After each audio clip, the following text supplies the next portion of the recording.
Thanks for tuning in to watch this video. In this exercise, we have vector A, which is directed along an x-axis. So we have gone ahead and in pink, we have drawn that vector pointing along the x-axis. Now that's going to be added to vector B.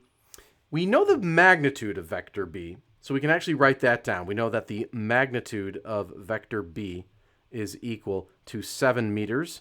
The magnitude symbol is just those vertical bars, kind of like an absolute value. Now, crucially is the next statement, that the sum of vectors A and B is a third vector that is directed along the y-axis with a magnitude that is 3 times the magnitude of vector A. So if you look at this drawing, we have drawn a third vector, that green vector, and that green vector represents the sum of vectors A and B. We haven't drawn vector B yet.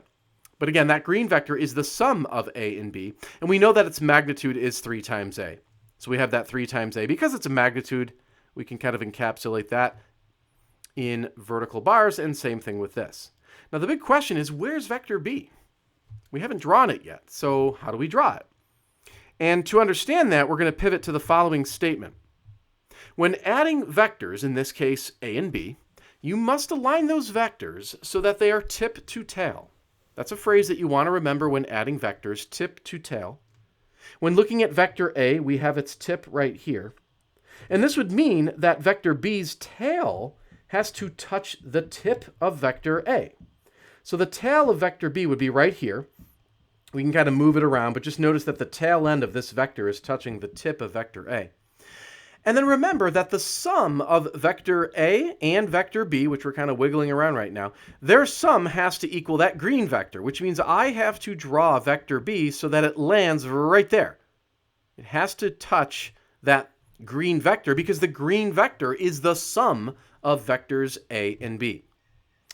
Now, we were told that vector B, which we're drawing in right here, this is the magnitude of vector B, we were told that that was equal to 7, so we'll just write that in again. Now study this picture and see if you can think of a way of figuring out the magnitude of vector A, because that's the big question right now. What is the magnitude of vector A? And because we have a right triangle, we can, of course, use the Pythagorean theorem. Now traditionally, Pythagorean theorem would be written as a squared plus b squared equals c squared. So this leg of the triangle could be A, this leg could be B, and then of course the hypotenuse is C. We'll use lowercase letters just to kind of represent that traditional way of writing the Pythagorean theorem. Now following a squared plus b squared equals c squared, we would have the following. We would have the magnitude of A squared plus the magnitude of the magnitude of 3a squared, and then that's going to equal the hypotenuse squared.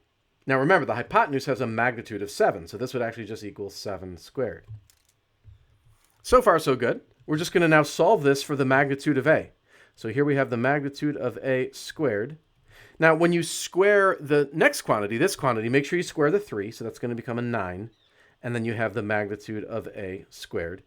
On the other side, of course, 7 squared is 49. Now, on the left side are like terms. We have 1a squared plus 9a squared. That's going to make 10 of those a squareds. We'll divide both sides of the equation by 10.